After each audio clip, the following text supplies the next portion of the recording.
Divergent thinking is not the same as creativity or innovation, but it's a fundamental aspect of every creative process. Divergent thinking is the ability to see lots of possible solutions to a problem, to see many possible answers, not just one. And it often involves thinking in metaphors, or thinking visually, or thinking in analogies, analogically, not just logically, not just linear from A to B. It often involves reinterpreting the question.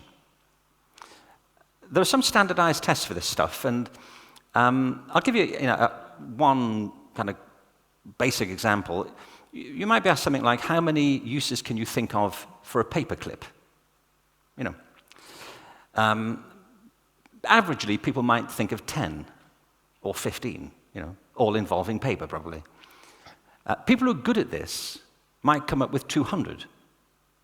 Because they might say, well, what if it was 200 foot tall and made of rubber? You didn't say it couldn't be. So, in other words, they don't accept the question at face value. And a lot of really innovative thinking comes from not accepting the question at face value. It comes from reinterpreting the question and not taking anything for granted.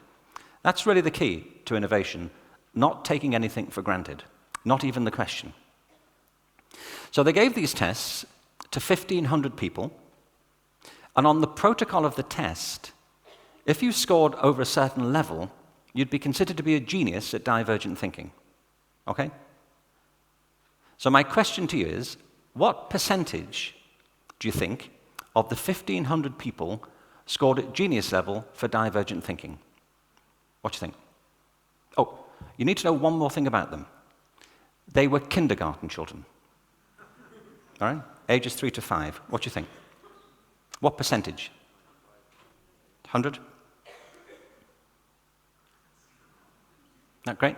98%. At genius level for divergent thinking. I love this, because what it illustrates is what I'm trying to say. We're all born with this capacity to think broadly, imaginatively, and to make lots of connections.